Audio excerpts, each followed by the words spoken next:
Primeiro ponto, vamos aqui entender como quebrar um ciclo da omissão.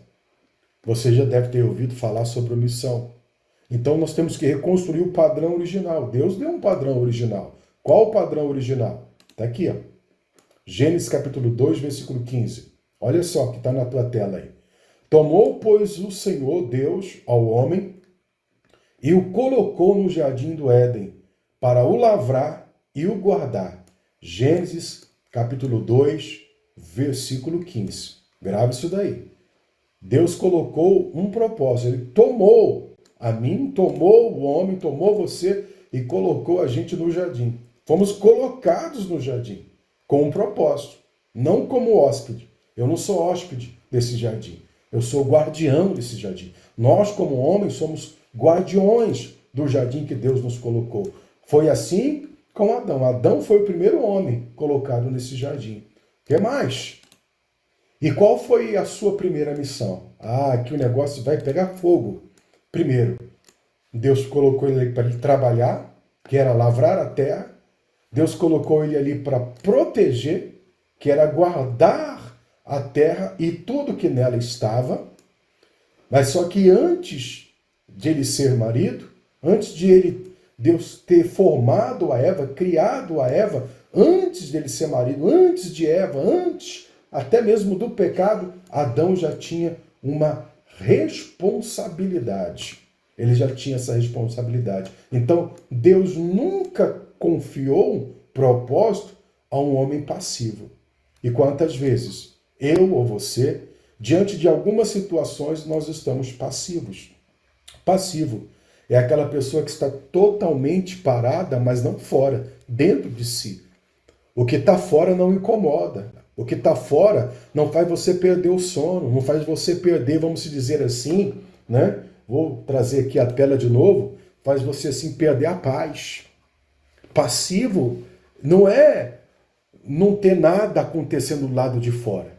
Passivo é dentro de mim, eu não estou me incomodando, não me incomoda, não me deixa desajustado. Então, esse é um sinal que eu estou sendo um homem passivo. Agora, se dentro de mim eu vejo a situação e aquilo me incomoda, aquilo me envergonha, aquilo me entristece, isso já é um grande ponto de mudanças, de transformações. Mas só isso não importa, só isso não adianta, melhor dizendo.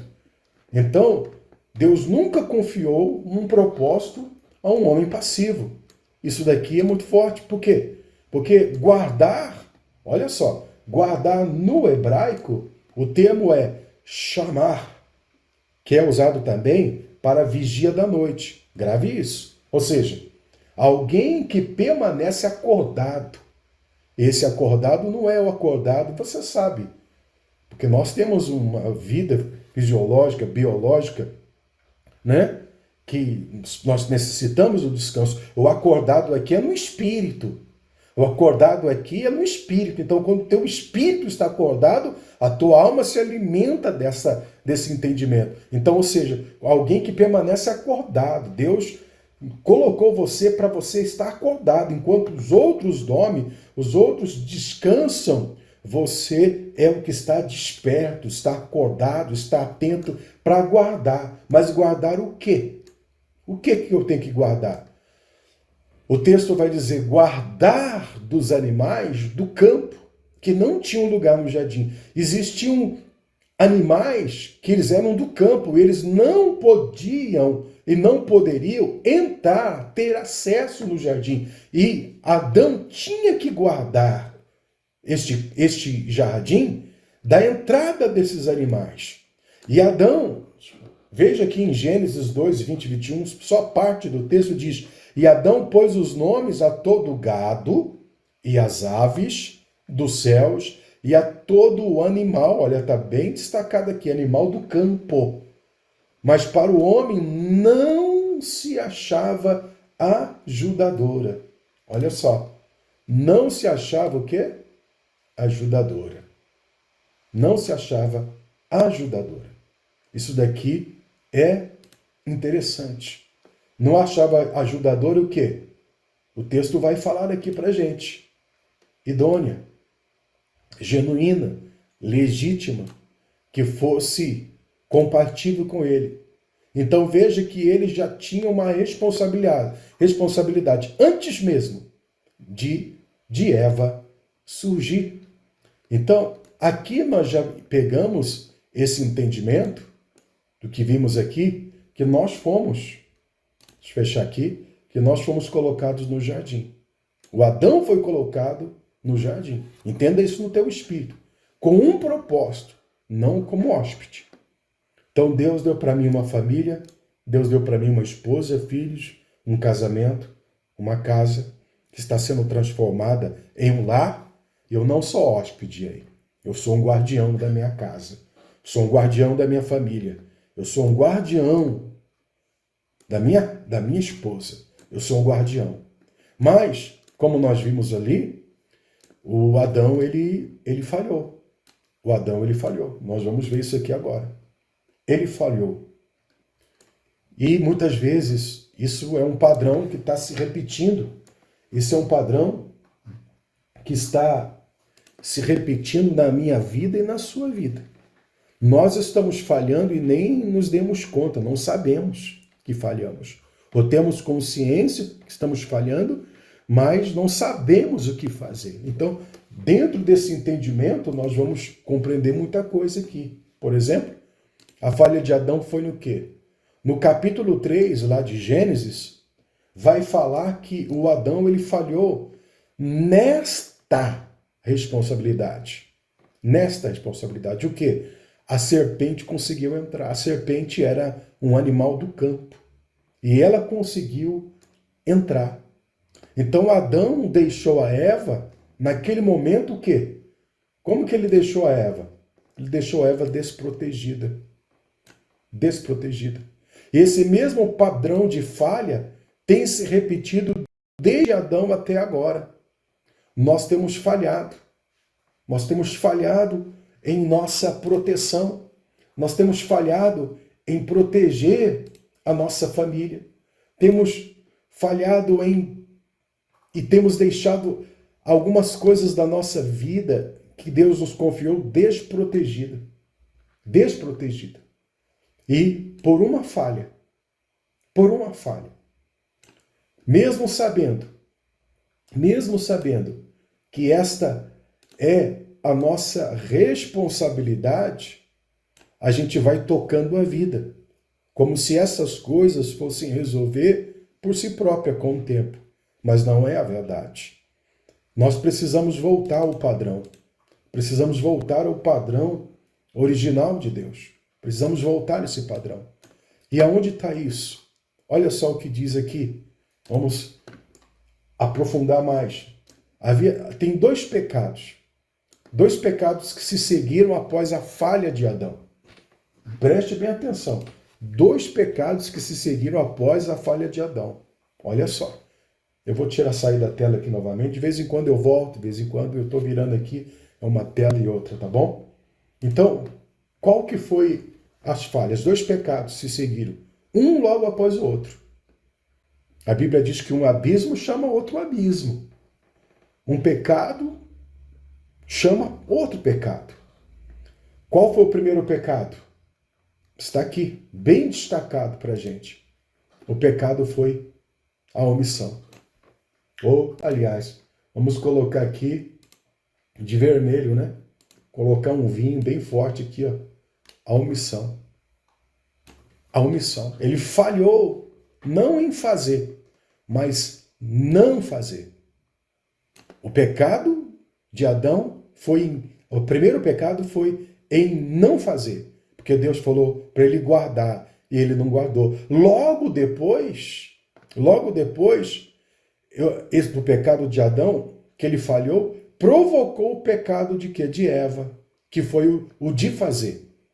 Existe o pecado de comissão, de omissão, que a gente omite, sabe o que tem que fazer e não faz, e o pecado de comissão, que é aquele que a gente tem consciência, aquele que a gente comete um pecado por fazer, um pecado que cometemos por realizar algo de errado e um pecado que acontece por conta de uma omissão, que deixamos de fazer algo que deveria ter sido feito. Então, veja que este pecado de Adão, que foi a omissão, provocou o pecado de comissão da Eva. Já está entendendo no teu espírito aí? Deixa nos comentários aí o que isso está falando com você. Está forte aqui. Olha o que diz mais aqui. Nós somos tentados a achar, né? Olha só, nós somos tentados a achar que os pecados de omissão é menos agravante do que o de comissão, né? Por exemplo, a pessoa fala assim, ó, eu não roubo, eu não furto, é um pecado de comissão. Mas se ela permite, ela está visualizando que isso vai acontecer e não toma nenhuma decisão, nem tem nenhum posicionamento para poder proteger uma situação e interromper alguma coisa que possa causar esse pecado de roubo, de furto, ela está cometendo um outro pecado, que é da omissão. Então, às vezes, a gente é tentado a achar que o pecado de omissão é menos grave do que o de comissão. Não. Mateus 25, versículo 31 ao 46, revela um julgamento aqui, ó. Vou abrir aqui ao vivo, aqui nessa gravação. Vamos ver aqui se ela abre aqui legal. Vamos ver. Vamos aguardar aqui. Isso aqui vai abrir um entendimento da gente. Vai abrir o entendimento de uma maneira muito forte na nossa vida. Isso aqui vai abrir o nosso entendimento aqui de uma maneira muito forte. Mateus 25, do 31 ao 46. Olha só o que está escrito aqui, ó. Mateus 25, versículo 31. Olha o que diz aqui. E quando o Filho do Homem vier em sua glória, e todos os santos anjos com ele, então se assentará no trono da sua glória, e todas as nações serão reunidas diante dele, e apartará um dos outros, como o pastor aparta, olha só, aparta dos bodes as ovelhas. Grave isso, bodes e ovelhas. E porá as suas ovelhas à sua direita, mas os bodes à sua esquerda. Então dirá o rei aos que estiverem à sua direita: vinde benditos de meu Pai, possuí por herança o reino que vos está preparado desde a fundação do mundo. Porque tive fome, deste-me de comer, tive sede, deste-me de beber, era estrangeiro e hospedaste-me, estava nu e vestiste-me, adoeci e visitaste-me, estive na prisão e fostes me ver. Então os justos lhes responderão, dizendo: Senhor, quando te vimos com fome, te demos de comer, ou com sede, te demos de beber? E quando te vimos estrangeiro, te hospedamos, ou nu, te vestimos? E quando te vimos enfermo ou na prisão e fomos ver-te? E respondendo o rei, lhes dirá: em verdade vos digo que quando fizeste a um destes meus pequeninos irmãos, a mim o fizestes. Então dirá também aos que estiverem à sua esquerda: preste atenção agora, apartai-vos de mim o quê? Malditos para o fogo eterno, preparado para o diabo e seus anjos. Porque tive fome, não me deste de comer, tive sede, não me deste de beber, sendo estrangeiro, não me hospedaste, estando nu, não me vestistes, e enfermo e na prisão, e não me visitaste. Então eles também lhe responderão, dizendo: Senhor, quando te vimos com fome, ou com sede, ou estrangeiro, ou nu, ou enfermo, ou na prisão, e não te servimos?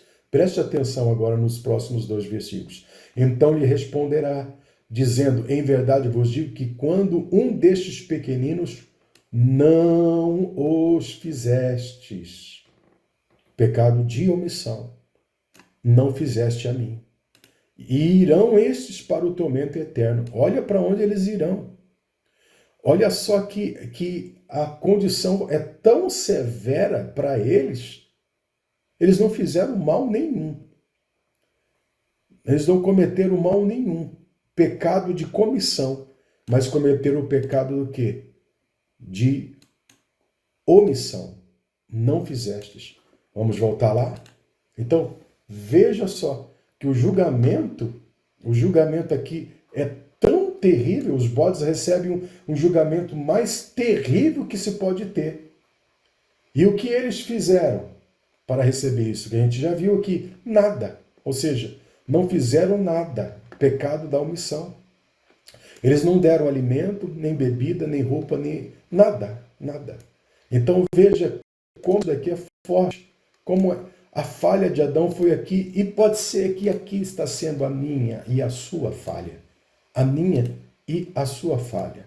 Então, Adão, ele era um sacerdote do Éden. Ele era o sacerdote do Éden. Ele que intercedia pela sua casa, ele intercedia pela sua esposa, ele intercedia por aquele local, ele intercedia pelo Éden, ele intercedia pelo jardim. Então o apóstolo espiritual do jardim estava sob o seu comando. Quando a serpente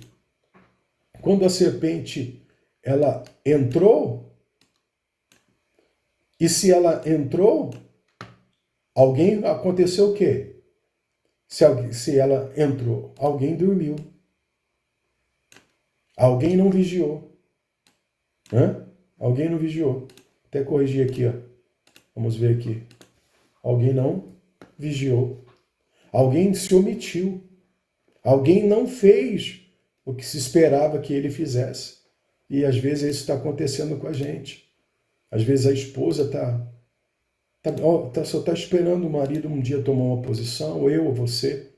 E talvez, como disse, a gente já tomou a posição dentro da gente, que nós já estamos incomodados, envergonhados. E Deus está caminhando a gente para uma posição mais do que sentir essa aversão que estamos sentindo. Mas nós precisamos ficarmos firmes no que Ele quer fazer. Então, nós vamos ver na próxima aula sobre o silêncio de Adão foi mais letal que as palavras da serpente, tá bom? Então nós vamos ficando por aqui e a gente já volta já com o próximo passo. Beleza? Deus abençoe.